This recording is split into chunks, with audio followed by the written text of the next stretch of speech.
വ്യാജ സർട്ടിഫിക്കറ്റിൽ ഹൈക്കോടതിയിൽ പ്രാക്ടീസ് ചെയ്ത അഭിഭാഷകനെതിരെ നടപടിക്കൊരുങ്ങി ബാർ കൗൺസിൽ.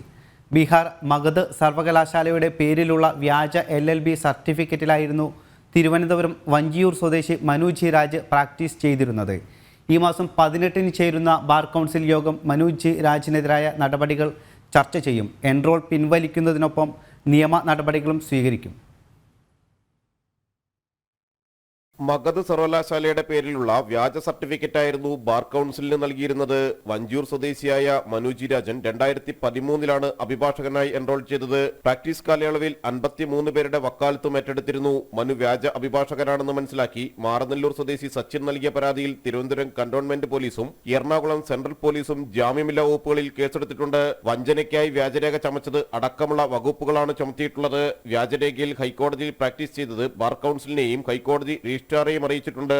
എൻറോൾ ചെയ്യാൻ നൽകിയ LLB സർട്ടിഫിക്കറ്റ് വ്യാജമാണെന്ന് മഗധ് സർവകലാശാലയും ബാർ കൗൺസിലിനെ അറിയിച്ചിട്ടുണ്ട്. ബാർ കൗൺസിൽ യോഗത്തിൽ അഭിഭാഷകന്റെ എൻറോൾ പിൻവലിക്കാനുള്ള തീരുമാനമെടുക്കും. സ്വീകരിച്ച നടപടികൾ ബാർ കൗൺസിൽ ഓഫ് ഇന്ത്യയെയും അറിയിക്കും. പോലീസ് അന്വേഷണവുമായും ബാർ കൗൺസിൽ സഹകരിക്കും. വ്യാജരേഖ കേസിൽ പോലീസിന് വിശദമായ മൊഴിയും നൽകും. എന്നാൽ കേസിൽ മനോജ് രാജിന്റെ അറസ്റ്റ് നീളുകയാണ്.